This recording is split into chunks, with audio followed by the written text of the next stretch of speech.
Good morning, everyone. Thank you for joining us. My name is Jeff Zazulowicz. I'm the managing editor with Military Times, and we appreciate you joining us for this AUSA session on building and maintaining the industrial base. This particular session is sponsored by Carpenter Technology, and it will be recorded and archived on defensenews.com. During the main discussion, that's not part of my script. My guest today is Humberto Raposo. He's an application engineer in the defense sector of Carpenter Technology. Humberto, thank you for joining me. Thank you. So let's get started. First off, in your view, what are the biggest challenges facing the industrial base right now? Is it a matter of supply lines, workforce, technology challenges, and how are those challenges being tackled in your view? Yeah, so I'll back out a little bit and talk about Carpenter Technology, because I'll guarantee that 90% of the people here have no idea who Carpenter Technology is. So, Carpenter is very much a specialty steel manufacturer founded in 1889 in Reading, Pennsylvania. So that's kind of like where we're at. We have multiple divisions throughout Pennsylvania mostly, but also Florida, Alabama are kind of key manufacturing areas for us. So in 1889, it was developed as a premium tool steel manufacturer, right? We wanted to produce the best tool steels out in the marketplace to enable our manufacturing and industrial sector to make the products the most cost-effective way possible. So that legacy has kind of perpetuated throughout time. So we actually invented 303 stainless, which is a very popular stainless steel used globally. 416 stainless was invented by Carpenter Technology. So these are all things that are kind of lost in time. But really, that's kind of remained a core strength for Carpenter Technology, is developing alloys that enable the entire industrial sector to make products better and more cost effectively. So that's kind of like what we strive to do. Today, we make some of the best high-performing alloys out in the industry right now, so used for really extreme applications and very demanding applications that really, they can't fail. So we consider them like mission-critical type applications where you need the product fast, you need it reliably, and you need the highest level of quality where the product can't fail. So that's kind of what we strive to do. In terms of what's going on in the marketplace today, again, we're not like a traditional steel manufacturer. We're very much a custom job shop. So our operator may see one piece of work today, and he may not see that piece of work again for a month or two, right? So each time he has to kind of adapt to a new set of criteria in terms of manufacturing. So that's certainly, it's a different type of business, right? We're not seeing the same thing over and over and over again. I think that the pressure that we're seeing today is, that customers, especially the defense industry, is coming to us and saying they can't get material on time, right? It's like, okay, so, a big part of that is tell us what you need, right? And give us some visibility to what you need. So the defense market is really competing with aerospace, medical, industrial, all these other markets that are competing for the same equipment, right? Going through, and same capacity going through our mill.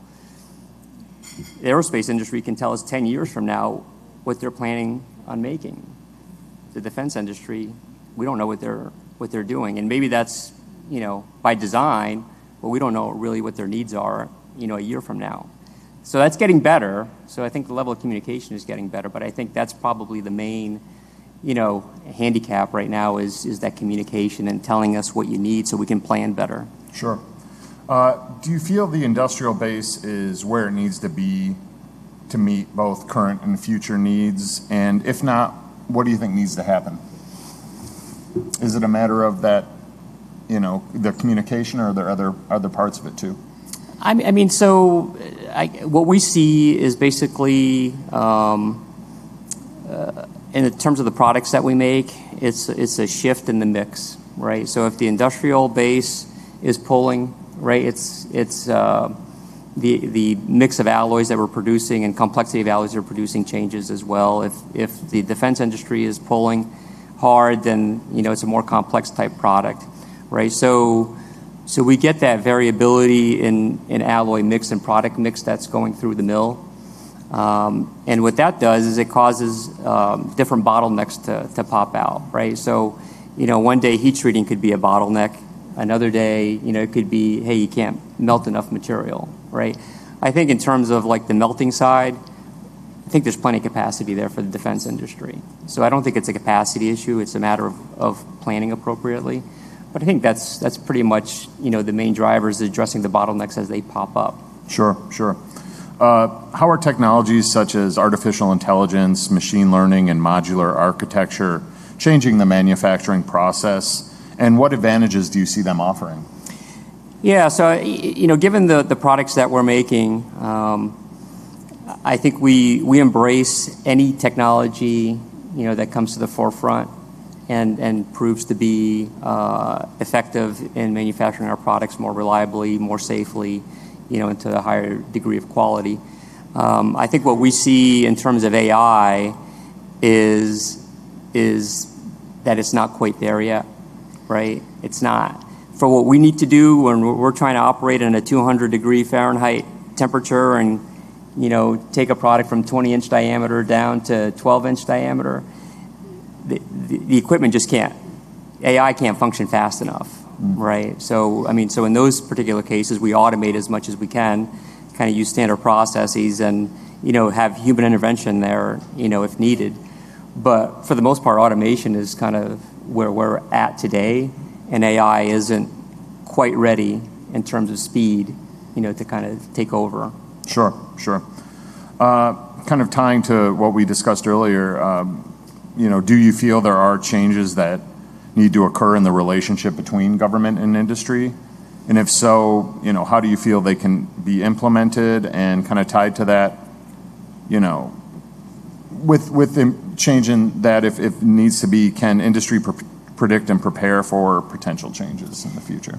So I think, first of all, I think we have a Carpenter Technology has a great relationship for the, with the Army, the Navy, and the Air Force. I think, those are relationships that we embrace, that we look to cultivate. Every opportunity that we have to engage, understand what they need, and try to understand what problem they're trying to resolve, then we're ready to engage. And I think we do have a good relationship there. I think the part that kind of needs to be addressed a little bit is, dealing with DoD is very demanding in terms of contracts, right? You almost need like an entire team of people to deal with contracts, to deal with the government, which is unfortunate because at the end of the day, we're trying to, basically solve a solution. Let us help you with a solution, but then it becomes this contractual, debate that occurs, and it ends up kind of stalling out the entire process. So I think from a contractual perspective, I think if there was a little bit more flexibility up front, versus, this give and take, adversarial kind of dialogue that takes place, I think that would be helpful. And I think having open communication about what the future needs are, right? I think understanding what our customers need a little bit better in terms of alloys and when they need it, I think that helps us. Even if it doesn't have to be, 100% accurate. It's like, hey, we're going to need like roughly these numbers, right? Order of magnitude on things. And I think that helps a lot from a planning perspective. Like we don't know, if we have potential bottlenecks that we're trying to model, right? We don't know where they're going to be if we don't know what people are planning. Sure. Anything else you're tracking, as we stand today in 2024 when it comes to the industrial base? Anything you really got your eye on? So I think from us, it's a matter of understanding the defense market and where they're headed, right? I think there's been a lot of learnings. You just have to watch the news, really. And you guys are at the forefront of this. And you see what's going on, and everything is changing in terms of needs, and how quickly the defense sector needs to address some of those new needs, right? And maybe put some of the old ones aside or push some out. But I think just having that dialogue is good on a industrial level, I think would be good. Sure. Never a dull moment, to say the least. That's all the time we have. Thank you so much to Umberto and to our sponsor, Carpenter Technology.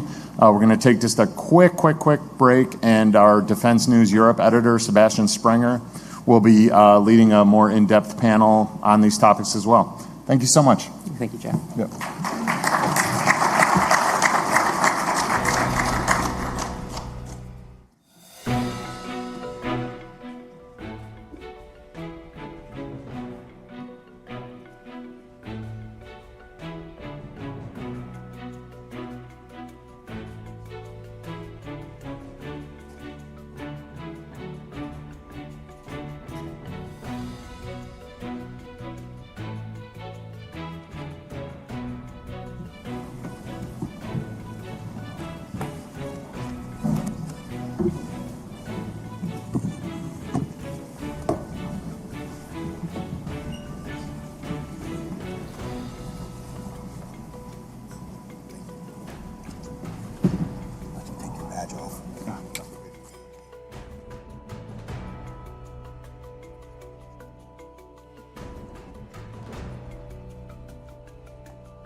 Good morning.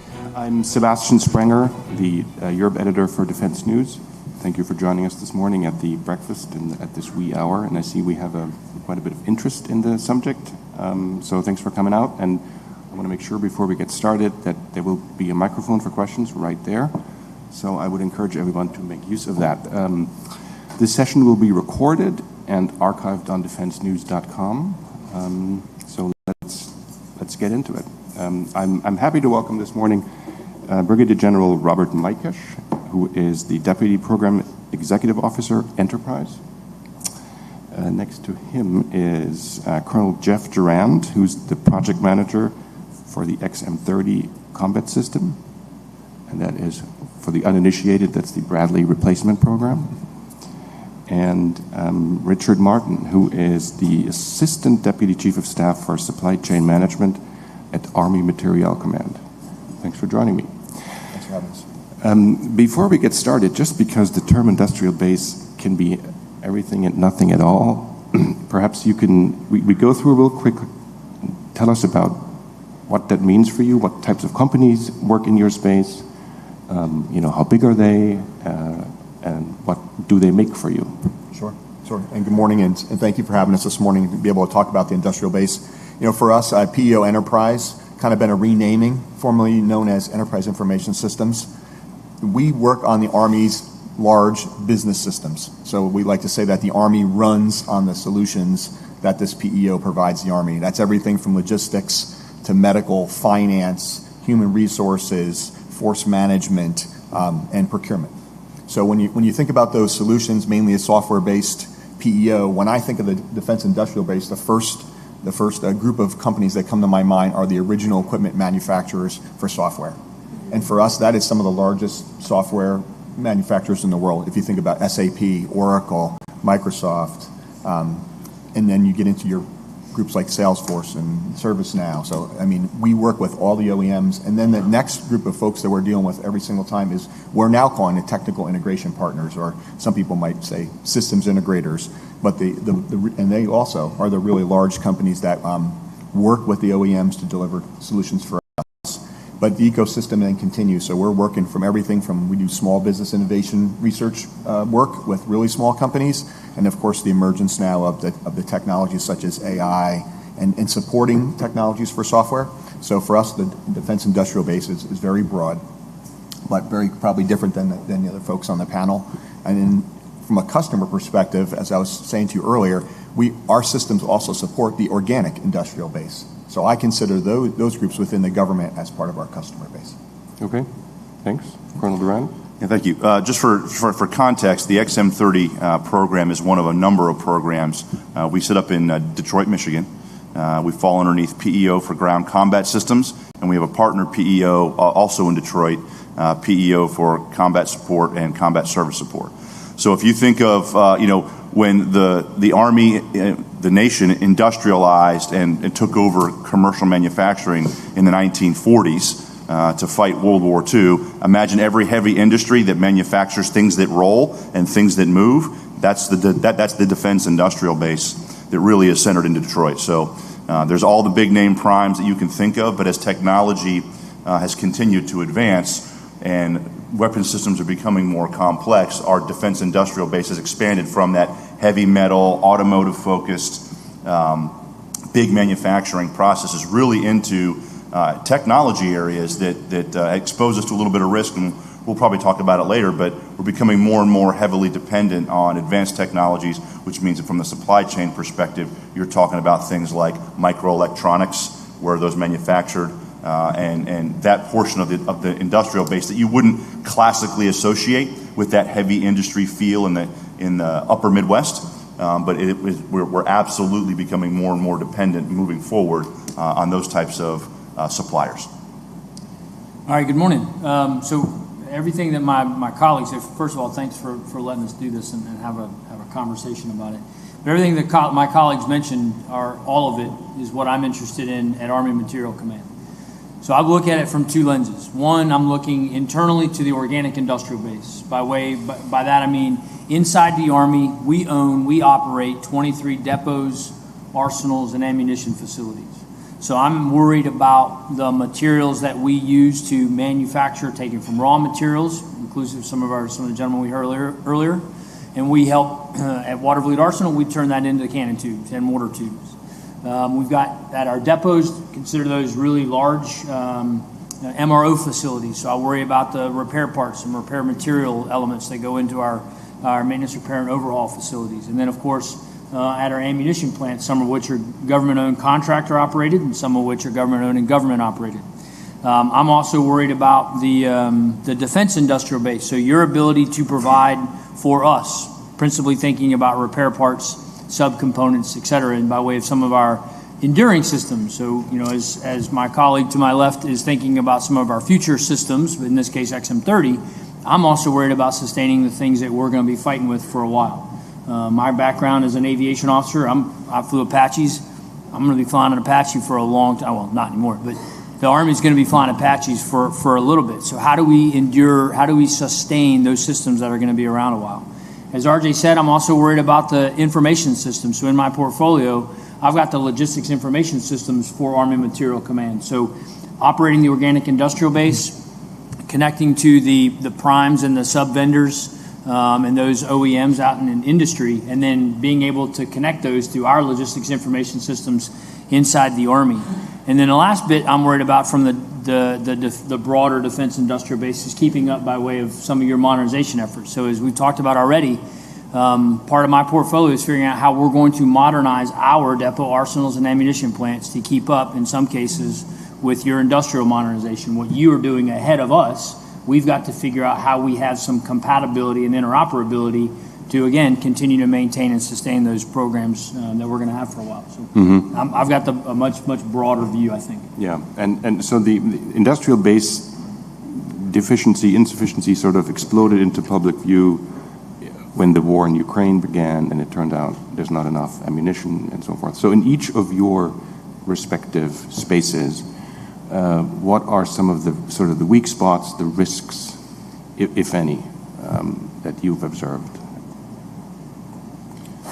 Whoever wants to start. I'll go ahead and kick off. Obviously, I think if you've been paying attention to the news, you know that the United States military and the nation has provided, Bradley infantry fighting vehicles, howitzers, in some cases Abrams main battle tanks to the Ukraine, and in addition to the ammunition that is being consumed. We don't deal with the ammunition up in Detroit. That's a separate organization. But I'll tell you that we're bringing these. You're competing with to get those fielded, right? To get those sent to the Ukrainians. You're competing, and in some cases upgraded, break out of depot storage facilities. You have to bring them back to an operational condition to be able to give to the Ukrainians. But that comes at it's kind of a zero-sum game in terms of manpower and do it, and the ongoing production or ongoing activities that the prime vendors are under contract to actually produce and or upgrade or retrofit for the U.S. Army. So there is a capacity problem or a capacity challenge, I would say, to do that at a speed, to provide that material at a speed and pace that's relevant to the Ukrainians in a war fight. So I think it's probably more of a resource and constraint. And if you're talking about up in the ground combat vehicle space, we're not like commercial automotive. Okay, we're talking about volumes that are not necessarily attractive at times to sub-tier suppliers because we're one-offs, we're not long production runs, and so you always have to have that balance of, although I want it now and need it now, I don't necessarily compete in the profit and loss scenario very well with some of the suppliers because we're so low volume. And I think that's not just within the Ukraine example, but I think that's a challenge that we face is that we just don't compete on volume relative to commercial automotive or even John Deere's and Caterpillar's, all the heavy equipment manufacturers. So that for sure is a constraint within our process and systems. Yeah, and I don't mean to make this about Ukraine because you may or may not have any interface with that. That was just a fancy way of asking what are sort of the supply chain risks. If you, I think for a little bit different, right? We're not dealing exactly as Mr. Martin and my colleague here are dealing with. I think one of the things we are working with, we're in the midst of a big pivot across all software to agile software management. Not new necessarily for commercial industry, but new for the Army. And we've been on our journey now for about 18 months to really change the way we build software with our partners. And I say partners, plural, because what I really mean is the government PMO, the PMs that work for us and the PEO, the industrial-based partner, and then our functional. And really those three, that triad of groups, we're changing the way we have to do that. So I'd say the war we're in right now, in some ways, is the war for talent across the industrial base. Because I still have, as Mr. Martin said, I still have to support legacy software, which is aging out, and that talent's getting harder and harder to find as they pivot to the more modern software code bases and technologies. So we still have to work with our industrial partners to make sure we have the right folks. Also, from a skilling perspective, we're now incorporating all the skills of Agile. So we're trying to find that, and some of our industrial partners that have been traditionally doing waterfall building of software didn't need Scrum Masters and what we call release train engineers. So new words, we're all learning new lexicon, and we're trying to work throughout with those partners to bring those types of folks onto these Agile teams. So I think that's a thing as we kind of work together in a new way of doing business. And communications is the other thing that we've really worked hard to increase over those last 18 months, which now aligns with the Secretary of the Army's directive that came out in 2024, where they talk about modern software development. So we've had I think over almost 280 engagements last year alone in our PEO. So we're completely changing the way we work with industry so that we can bring relevant software to the battlefield faster. And the three words that my PEO has for us is simplicity, speed, and excellence. That's our motto as we kind of pivot in our digital transformation. So that's really kind of some of the big things we see with the industry is, our industry partners are there. They're ready to work with us on this software. We have to just meet them in the middle, form that three teams to kind of bring Agile. Okay. I think your question talked about some weak spots. From my lens, I think one of the weak spots that some may recognize actually highlights a bright spot, I think. When we talk about the Army's organic industrial base, again, as I mentioned, the Army owns and operates it. And its sole purpose is to be there at a moment of crisis and conflict to surge until, quite frankly, industry can catch up. And so as Colonel Gerard said, we are bringing Bradley fighting vehicles that some argue we probably don't need anymore, that may be obsolete, and we're going to go to a different version, and we're bringing them out of long-term storage and returning them to the ability to fight. And it's the ability to fight that, if we're going to have an ally and a partner that's going to fight and we're going to provide it to them, we want them to be as if our soldiers were riding them. So we're turning these pieces of equipment that have been sitting in storage for a long time, and we're putting them back on a ship to our allies in a condition that they can fight. So again, that's a bright spot in my mind because it just shows what we can do and what we have inside the Army's capacity to do that. One of the bigger challenges, though, as I mentioned, there's an idea that maybe the next war would be less volatile, would be less manned, would be less armor, and we've probably heard that to a degree. And every chance, I think, in American history where we tried to predict the next conflict, we've gotten it wrong. And so in this case, there's an element of the, again, hopefully letting us get it less wrong. So we're recognizing that today the character of warfare itself is still just as violent, and in some cases, depending on what part of the world you're in, just as heavy with a lot of armored forces. What I think it highlighted is a sense that we've taken our eye off the ball a little bit on understanding the systems that we're going to fight with in the next one, right? We're not there yet on future vertical lift. We're not there yet on the XM30. They're right around the corner in theory, and when we really have to, we can probably make it go even faster, but we're still going to go to war with Bradleys. We're still going to go to war with M1 Abrams. And so obsolescence becomes, I think, one of the biggest gaps that we've got to figure out how to manage. And a growing obsolescence mitigation challenge, I think, within the Army. We've got systems, manufacturing processes that are 20 and 30 years old that drives our tech data, that drives our engineering data. So when we start thinking about finding a diminishing source and trying to replace it with another one, we're basing it off the same engineering data. And times have changed to a degree. Are there other ways to look at that, those subcomponents and parts and bring them into a more contemporary opportunity that's just as safe, just as reliable, but easier and more expeditious to manufacture? So I think where there's crisis, there's always an opportunity. Is there, General Mikesh, is there an equivalent to, in the software world, to something sitting in storage and needing to be dusted off? I don't think, not maybe not on the shelf with dust. It's more, I think, from an obsolescence, the really old code bases that we have today. I think, as I said earlier about the talent, it's becoming harder and harder for us to find the folks that really understand how some of those softwares work. I think they become, in a way, black boxes and bolt on software modules around them, so it becomes harder to maintain those over time. We don't really have software that we put in like, cold storage and kind of bring it back. So we often are maintaining it and trying to do. We have hundreds of software systems that we kind of have on our roadmap to be sunset by modern software solutions. And so that's why I said earlier we kind of find ourselves living in two worlds, trying to sustain older software and making sure they're ready for the fight that we have. Just like we say we're going to fight with the Abrams and the Bradley. Well, we're going to fight with some of our software systems that we have or support the Army on those, and we're modernizing as quickly as we can work through budgets and prioritization. So, but I want to stick with this interesting topic of obsolescence, and perhaps the Army has overlooked to what degree it will be relying on things that are not fancy and shiny. What does that mean for what you need out of the industrial base? Let me start with you.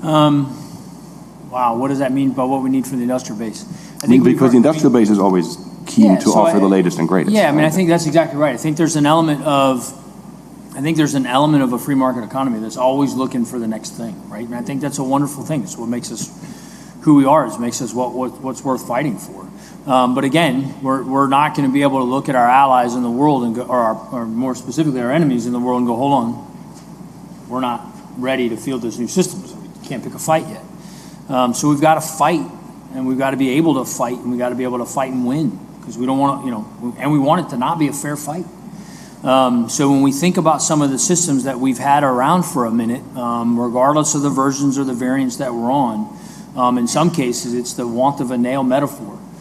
We don't want to be stuck waiting on a sprocket that was manufactured a certain way 15 years ago, and now for want of the alloy, and this over-reliance. In some cases, there's some ideas, well, maybe we could just print it.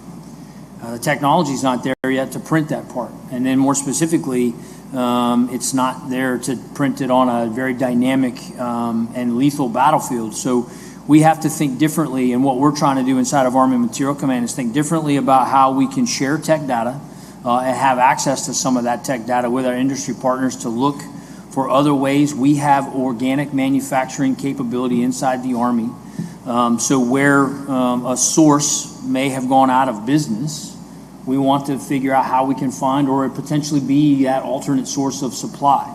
It requires that access to that tech data and shared understanding of that tech data. In other cases, I think, and we've already heard a little bit this morning, we've got to think differently about how we're forecasting our supplies. The idea of just in time is probably not great when you're on extended lines of communication on the other side of the globe across shipping lanes that may be contested, that unlike anything we've seen in decades. So how do we think differently about the supplies that we may not need today, but I might need tomorrow? And I don't know how many I'm going to need. So how do we think differently about what we forecast, how we get it to and store it or stock it somewhere that we have access to when we need it? And so those are some of the things that we're wrestling with to try to mitigate where some of these obsolescence issues are creeping in. So what I'd offer is kind of the old Army saying, you have to see yourself, see the terrain, see the enemy. Okay, when you're talking about the defense industrial base, if we know, and we can look at it, but we typically take a kind of program vehicle by vehicle view of what are the second and third tier suppliers and the primes, where are they sourcing their supplies? Now, there's a number of companies out there that offer this supply chain risk management kind of view. We up in PEO Ground Combat System have it. I've utilized it, and we take a look at when I get the bill of materials for the XM30, for example, and I'm already running the bill of materials for XM30 through these tools. And within the PEO, we've run at various points in time portions of bills of material through the same tools, and you'd be surprised how all things come back to a couple of individual suppliers. Shockingly so. So the flexibility within the supply chain really doesn't exist, right? So this gets back to the tech data piece of it. What are the pieces of the technical data that we, the Army, need to articulate, incentivize via contracts to procure so that we can hand technical data to the organic defense industrial base? But in those areas that are really critical, either for lead times, because of raw materials, that could become bottlenecks in the future, finding and doing the hard work to qualify a second source of supply. That's not, a lot of PMs kind of shy away from some of that work because it just takes time and it's expensive and it's investment and effort. But to build that resilience back into your supply base is something that we probably should be taking a look at across the board. But it starts with seeing yourself and seeing where your suppliers down to that second and third tier ultimately reside. And that's just from a source perspective. As the economy fluctuates up and down, some of these companies become financially unviable. And they decide that your low volume is no longer worth their effort any longer. And that's before you get into, are we talking two-dimensional drawings? Are we talking 3D PDF models and pushing those out? So it's a pretty complicated problem, but I'd say we have to see ourselves first more cleanly, and then you can start making some targeted investments, targeted decisions to go ahead and rebuild some of that resilience back into both the organic and I think commercial defense industrial base. I think for us, as when we look at our old, I like what he said about see yourself, right? So the see yourself, the systems that we have today, in addition to the talent that I mentioned already, next thing is cyber, is making sure that we work within the industrial base to ensure that we can continue to secure the systems that we have. And actually, we have a big effort right now to try to modernize that, working with our partners across the Army, of course, our cyber, NetCom. And then as we look to the future stuff, it's working with industry, especially on these software roadmaps, I'll say, because we want to use commercial software to the greatest extent we can. Right? I'd like to use it out of the box to as much as we can. So what does that mean for us working with industry? Is talking to them about what our requirements are and actually helping them understand so they can start to build the capabilities we need into their software roadmap. What that does for us, that allows us to speed up the time, how quickly and efficiently we can move from older systems to new systems. So the faster we can do that, and the more efficiently I can make that, our budget spread further, we can get to more of the legacy systems and shut them down. So we're excited about new technologies that are coming on, like AI, that can actually help us either port what we have from older code bases to new, or develop new technology that can make it easier for us to transition. And of course, the more that the capabilities are available to us out of the box, the faster we can go. So I'm excited to be working with industry is coming back to us more and more now and saying, hey, talk to me a little bit more about what you're needing, and let us take a look at the old systems so they can build it for us kind of in their way. Mm-hmm. It's a much different model than what we used to do, which would be more bespoke. We're going to build it just for the Army. It kind of gets to the same thing that's been raised by the other panelists. That becomes one-off, and what value is that? If I can build it in their commercial and we can see the value across different areas, especially in the public sector, it's easier for them to put into the roadmap. Before, I'm going to ask my next question in a bit, but I wanted to get you all to get ready to ask any questions if you have any. So let me go look around the room one time. Let's see, don't see any hands yet. I'll come back to you. There's one, okay. Chris Barr, I'm with PM Ground Sensors, and you mentioned obsolescence, the MSMS, and one of the things we've noticed as a vendor of ours has shifted away from the product and wanting to sell or not manufacture the items, is that we've found that we have a stock of parts that are available, and understanding that while we're working to get a new industry partner, we have these parts that are unfortunately unavailable to shift over to, say, DLA. What kind of other processes can we look at to try to make those parts available so that the product can still be maintained by soldiers and used while we're waiting for a new manufacturer to get spun up with some of those long lead times, or in some cases, some of those items that, as the Colonel mentioned, are low volume, that we have a stock that may not want to order, hundreds of quantities to support even a new vendor. I guess admittedly, I'm a little confused by your question. So that you have a vendor that has left the market. That is, yes, sir. But you have stock of parts available for that particular program? Yes, sir. And you're wanting to know what to do with those parts now? So we have looked at processes to transfer both through CCOM partners and then DLA. Yep. DLA is obvious is a problem. Okay. And it becomes an auditing issue. Okay. Because they were purchased under certain dollars, right, not theirs. Yep. So what other possible solutions or paths can we take to make these available, vice disposal? Yeah, I don't think that's necessarily what we're going to do, but I think to not want to do public math, right? I'm a product of the North Carolina school system, understood. so I got to take my shoes off here in a minute. But I think what we can do internally with working with CCOM is to figure out where and how we can make those parts available. So we are, if they're viable parts, they're viable parts for programs that we're going to have sustained for a while. Then there's ways that we can stock those parts or store those parts, even and with some known on-hand excess, ability to manage some on-hand excess. But that's something that we can work internally with CCOM and our partners. And then again, probably not transfer them to DLA, but there's probably an opportunity for us to manage them internally to the Army until we figure out where those sources of supply can come from. Thanks, sir. So don't trash them just yet. No, not at all. Yeah, don't do that. Sole source provider. Yeah. Until you have someone in space, you don't want to hear it. Yes, Thank sir. you. Thank you for your question. In terms of, and this has been a topic as long as I've covered defense, for the Army to be able to work on sustain some of their systems, be that hardware, be that software, they need to own a certain degree of intellectual property.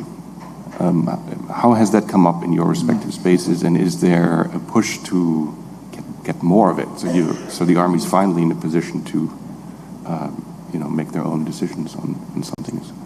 Yeah, I'll start. I think the Army is recognizing, and I can't speak for all of the Army, but internal Army Material Command, I think the idea is we don't necessarily want to own the tech data, right? I don't want to necessarily have to be responsible for maintaining it and updating it and all that other, but I definitely think we need access to it. Honorable Lohman, the former Assistant Secretary of Defense for Sustainment, kind of used the metaphor of how do we think differently about tech data, and more of a download kind of shared music, back in the old days, right? Where if I'm gonna download it, maybe I pay a royalty for that one particular download. If I'm gonna tie it to an advanced manufacturing, in some cases, there's the idea that when we talk contracting and how we talk differently about contracting, maybe there's a hook in the contract that says if you can't provide us the materials or the supplies that we're looking for, then you then need to share some of that data with us so then we can find an alternate source and help find an alternate source. And if you choose to leave the market as a contract lapse and you don't want to come back into the market, as we said, maybe the low volume is not worth that investment, that's fine. Again, free market. We want to have the ability to buy out some of those last spares, those life-type buys. And then we want to be able to have access to that data to then either we can manufacture some of those things or we can go and then we're responsible for finding a secondary source. It's the Army engineering that's still going to have to help qualify that second source anyway. So I think it's less about ownership and it's more about access from our lens. So I think those are great points. I'll offer that we're on the cusp potentially of a slightly different model. XM30 is one of the Army's six digital Pathfinder programs, is pushing very hard on open systems architecture. In fact, PEO Ground Combat Systems has developed an open architecture standard. It took us about a year, 15 months that we worked with industry with multiple iterations to define. And so when you get into the open architecture standard and once you realize an open architected platform, you ask yourself, do I really need to buy some of the intellectual property or have access to it? Or do I need to know how to replace it very cost effectively and move to upgrades as opposed to sustainment? And I think the more you get into software-defined platforms, which very much modern combat vehicles are being designed as software-defined programs, you really got to pay attention to the modular boundary, where your access and ability to make upgrades and or sustain software in particular really sits. So I may never really want to buy the intellectual property for, in the case, black box software to me. Maybe I want to license it, royalty. There's a whole bunch of different ways we can necessarily do this, especially when you're talking about things like autonomy software, right? The Army's not going to be the best at autonomy software because it's driven by the commercial automotive industry. Do I want to buy the intellectual property from a company that is a venture capital startup out of Silicon Valley? We couldn't afford it. But then number two, in the state of AI enabled or modern software development, the next thing is 3 to 4 years away. Maybe I come up with a different model of how I contract for that, knowing that I'm going to replace it in the future, as opposed to sustaining legacy software on board platforms that we have no choice because we don't see the software architecture. It may never even really have been documented very well, and we certainly don't understand whatever the boundaries are between different software modules within the platform. So I think an open architecture or a MOSA approach starts to throw a new wrinkle into what IP do we really want to have from an Army perspective. Very similar things are happening in our space, right? I think over the last 10 plus years, we've started to drift more and more away from fully customized one-off solutions where we probably did want to own everything, and more towards open architectures, more and more to, as you said, I want to evolve with the speed of what's happening in commercial space, right? In fact, I would love for us to be, right there. We're usually a couple steps behind because of our security. That's completely understandable, but I want to evolve and modernize to provide those capabilities for the Army. So no, I don't want to own all the tech data. What we first and foremost have to own is we own the data. Right? The data inside the software is first and foremost what we must own and be able to move that off of one platform onto another platform. Understanding the open architectures of it and some of the special configurations we do is the next thing we look at to own that. But what we want to be able to do is as that software upgrades, the more customization we put in, the harder it is for us to stay up to date with modern patches for mainly capabilities, things like machine learning, AI. So I actually don't. I want to actually let the software manufacturers kind of run that, and we work within that commercial space as much as possible. So I'd offer one more thing. So look at this value proposition. The Army's total obligation authority, total dollars divided between operation and maintenance, procurement, and RDT&E, pretty fixed, pretty well determined pot of money. I think the Army would rather spend dollar for dollar more to buy new capabilities than to sustain legacy because I have no other choice. Right, because you're getting more value for your dollar in increased capability, staying apace with technology, than you do sustaining legacy older things. The only way you can get that if you get to a more modular approach and you see the architectures as they're defined within your products. I wanted to drill a bit deeper into the XM30. You mentioned you've sort of mapped out the bill of materials or somewhat already, and you're still sort of coming back to parts that you didn't expect, or no? So we're not done our full detailed design, so our bill of materials are in flux, certainly.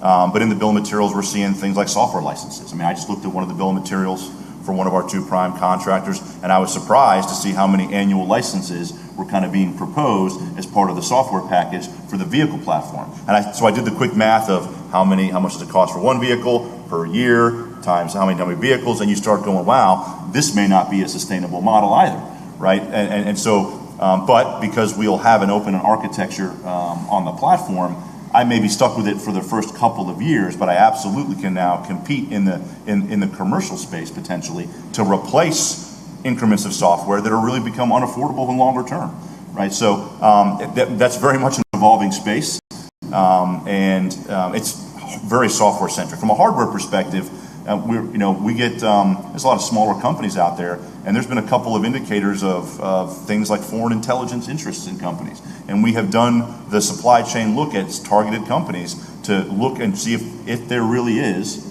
a potential for an foreign intelligence risk, so that when I go to my final production contract, when I'm down selecting to the one vendor that will build the XM30 for the future, I can say, hey, these cage codes, which equal vendor X, sub-supplier X, find a new one for the production vehicle. Well, why? Because I said so. And we don't have to discuss why, because there could be exposure and risk. Or, hey, because we see in the supply chain, in the tools that we have, this company's had a history of financial challenges. They're the sole supplier. Qualify a second source for this coming out the gate so that I'm not building obsolescence or risk into the supply chain of the platform from day one. So that's enabled by the tools that we have. It's enabled by the visibility. And some of the companies that we partnered with to provide that to provide that look. But you have to start early, and you have to make it a point of emphasis because your primes may not be incentivized to do that because it could cost them money to actually bid that kind of contract. But from an Army perspective, from a sustainment perspective, I don't want to hand a problem to him day one that'll take us 20 years to solve, right? And unknowingly do it in many cases. Mm-hmm. Okay, any more questions? Any more hands? Yes, please. Hi, does the Army have commodity managers? And I'll give you a quick example. We work with electronics and we see all the solicitations from DLA, and we'll see solicitations for 15, 20 different voltage regulators. Well, they all just regulate 24 volt. And if you had a commodity manager, he could probably design one where it works on all the vehicles, but I don't really see that happen. I wonder, big companies have commodity managers. Does the DoD have commodity managers? From Army Material Command, using your voltage regulator, I think is not necessarily. I think it's, in some cases, is by the program. With the lifecycle management commands, so within Army Material Command, you've got Tank and Automotive and Armaments Command at Warren, Michigan. It sits next to PEO, Ground Combat System, and CSCSS, or CSSCS. I always get it backwards. You've got Aviation and Missile Command, which sits next door to PEO Aviation. So you have the Communication Electronics Command, that's Aberdeen Proving Ground. And then you have our Joint Munitions Command, who runs our ammunition facilities. So in terms of, in its purest sense, do I have somebody that manages this or that? It all depends typically through the programs. But for things that we've been sustaining for a while, I think it's the ubiquitous, it depends. So I think there's a balance that needs to be struck between optimizing for the supply chain and optimizing for platform design, right? And in your voltage regulator example, if I were to look at all the voltage regulators across the Army and pick the one or two as opposed to the 10 to 15 that are out there, there's the law of unintended consequences. I don't know what I just did to a vehicle design, nor am I omniscient enough across all the engineering disciplines to say these are the two winners amongst the 10 to 15 that may exist. And so we could trigger suboptimal vehicle designs to optimize the supply chain. So it's a question of which problem do you want to solve? And the Army, I think, is more on the capability side, optimized at the platform and system level, and maybe less so, and inefficiently, maybe more expensively so, within the supply chain. I think you're I think the other element there is with DLA, is the Defense Logistics Agency. They do not only, they support all the services and other government agencies as well. So I think as Jeff described, there's an element there that kind of depends on what they're asking for, who they're asking on behalf of. So I think, DLA is probably an example that just shows how big and broad what it is we're trying to do is. Okay.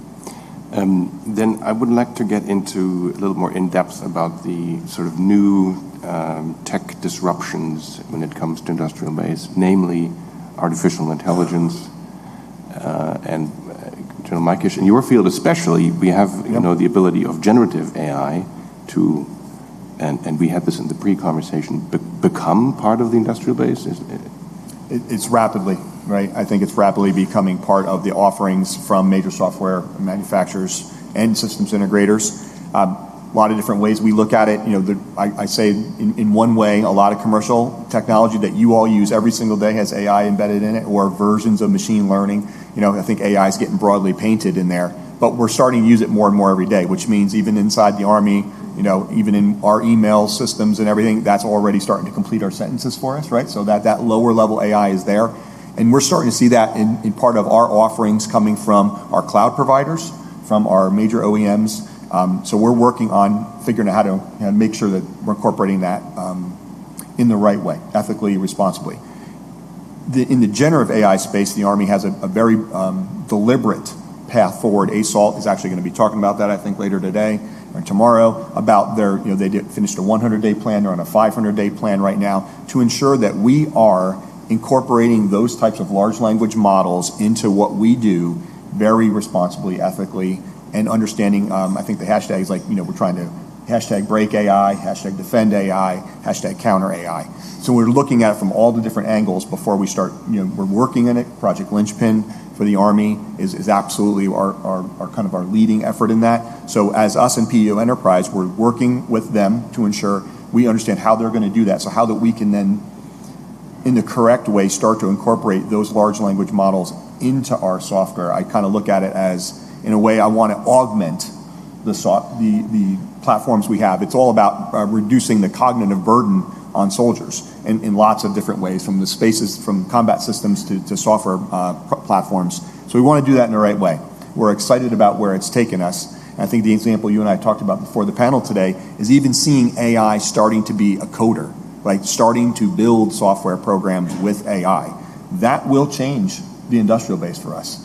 That will change how we interact with our OEMs or our systems integrators to see, hey, can we do that more efficiently now? Can we do that with less errors?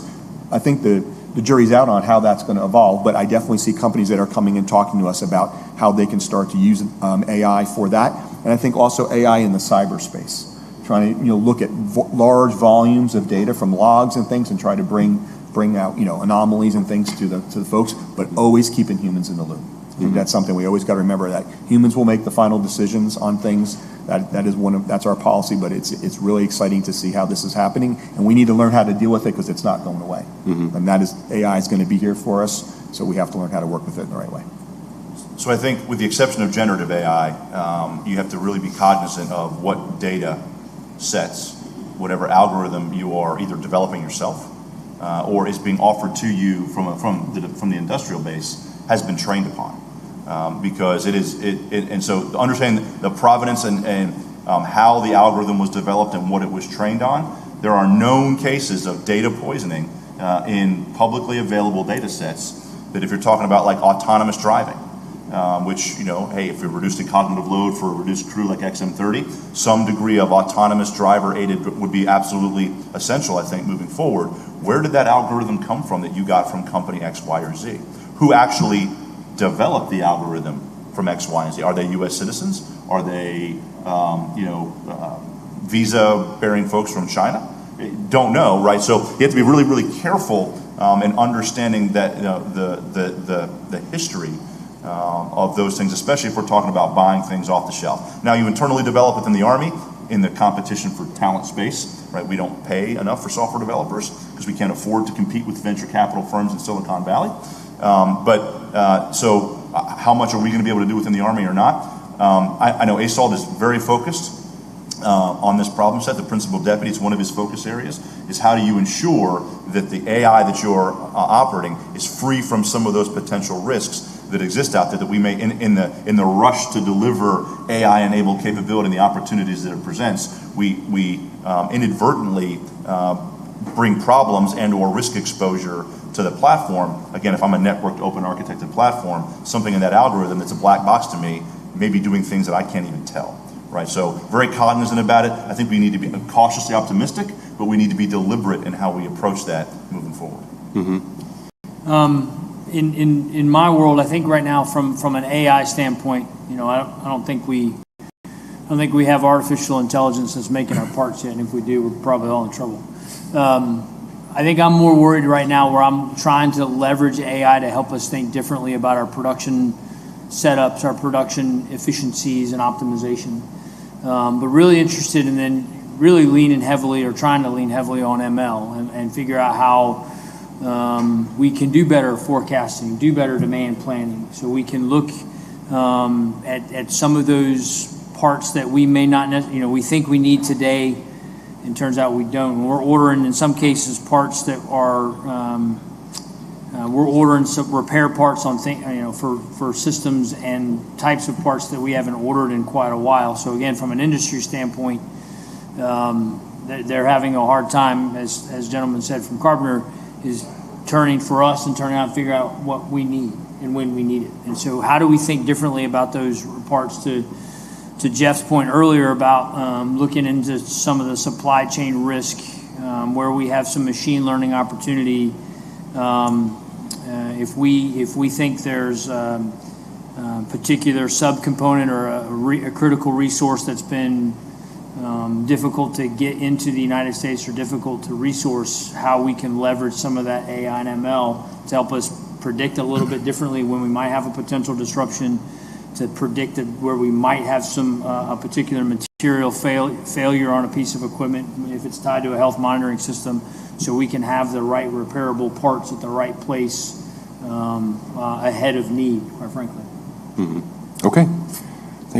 I'll take one more quick question, and then we'll wrap it up.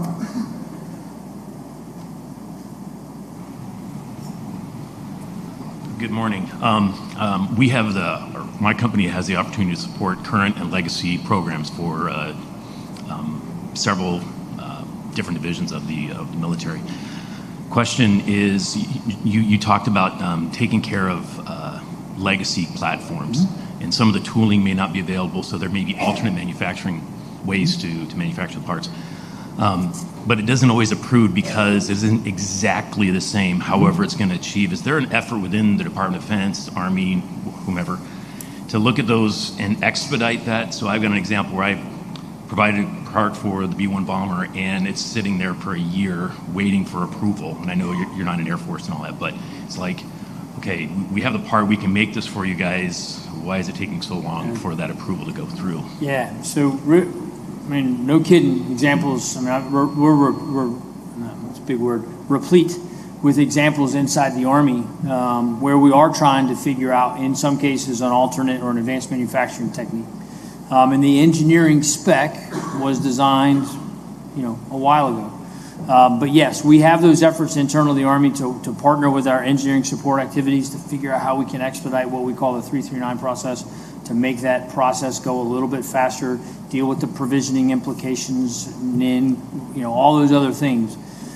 Because it is a challenge, right? If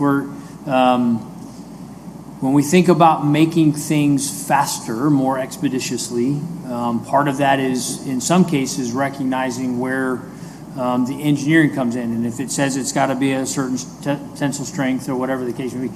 But we're exploring it now. So Tank and Automotive Command has produced additively manufactured parts, polymer and metal, have put those parts into use, not production, but into use as a repairable part to get a system off of a deadline report.